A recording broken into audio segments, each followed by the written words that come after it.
प्रधानमंत्री ने अविश्वास प्रस्ताव पर सिलसिलेवार तौर पर एक एक करके सभी सवालों का जवाब दिया, लेकिन विपक्ष का कहना था कि जो सुनने आए थे वो तो सुनने को ही नहीं मिला, वॉकआउट कर गया। अब इस पर जो है सवाल ये खड़े किए जा रहे हैं कि प्रधानमंत्री ने इतनी सारी बातें कही, लेकिन मणिपुर को लेकर के जो कहना चाहिए था वो नहीं कहा। हमारे साथ मौजूद हैं BL वर्मा साहब।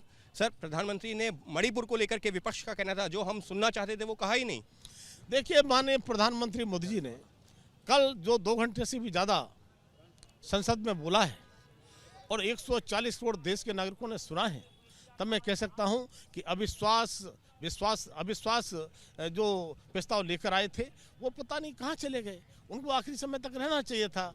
वो तो अविश्वास पर बात करने वाले थे, लेकिन पहले से ही भाग खड़े हुए। तब मैं कहूँगा कि उनको अपने पर ही विश्वास नहीं है, इसलिए वो अविश्वास लेकर आए थे। और जिस तरह से 2018 में अविश्वास लेकर आए थे, ये 2023 में लेकर आए हैं, ये 2028 में भी फिर से लेकर आएंगे। तो माननीय प्रधानमंत्री मोदी जी ने जैसे भविष्यवाणी की थी 2018 में, 28 की भी कर दी है। लेकिन मैं कह सकता हूँ कि जिस तरह से एक एक करके जवाब दिया गया है, और जहाँ तक मणिपुर की आप बात कर रहे हैं, मणिपुर का जवाब माननीय गृह मंत्री जी ने बहुत विस्तार से दिया था और एक एक सवाल का जवाब। लेकिन विपक्ष कह रहा है कि प्रधानमंत्री से भी उम्मीद थी कि एक संवेदनापूर्ण रवैया जो है दिखेगा मणिपुर, क्योंकि पिछले करीबन 3 महीने से विपक्ष ने सुना हो तो माननीय संवेदनशील तरीके से माननीय प्रधानमंत्री मोदी जी ने मणिपुर पर भी अपना जवाब दिया था।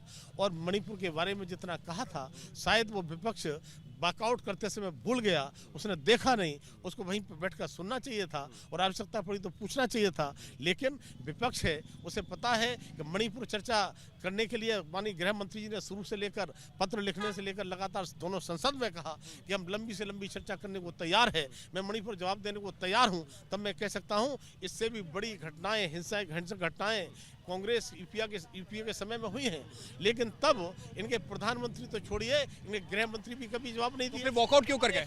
केवल एक बार MOS ने जवाब दिया है और हमारे तो माननीय गृह मंत्री जी ने एक एक करके जवाब दिया है, लेकिन जवाब ये सुन नहीं सकते। तब मैं कह सकता हूँ ये वॉकआउट करने वालों से पूछो, ये सामना करने को तैयार नहीं है और 2024 में भी ये सामना कर नहीं पाएंगे। जिस तरह एक नया गठबंधन, जिस तरह से कोई ब्लैक लिस्टेड कंपनी हो जाती है, उसका नाम बदल कर लोग नाम बदल लेते हैं, उसी तरह से उन्होंने जो नाम बदलने का काम किया है, उसके लिए आदरणीय प्रधानमंत्री मोदी जी ने उसे घमंडिया गठबंधन जो कहा है, ये घमंडिया गठबंधन बहुत दिनों चलने वाला नहीं है और 2024 में ये तार तार हो जाएगा। घमंडिया गठबंधन प्रधानमंत्री ने कहा है और वो चलने वाला नहीं है, और क्योंकि वो प्रधानमंत्री नरेंद्र मोदी का सामना नहीं कर सकते थे, इस वजह से वॉकआउट कर गए।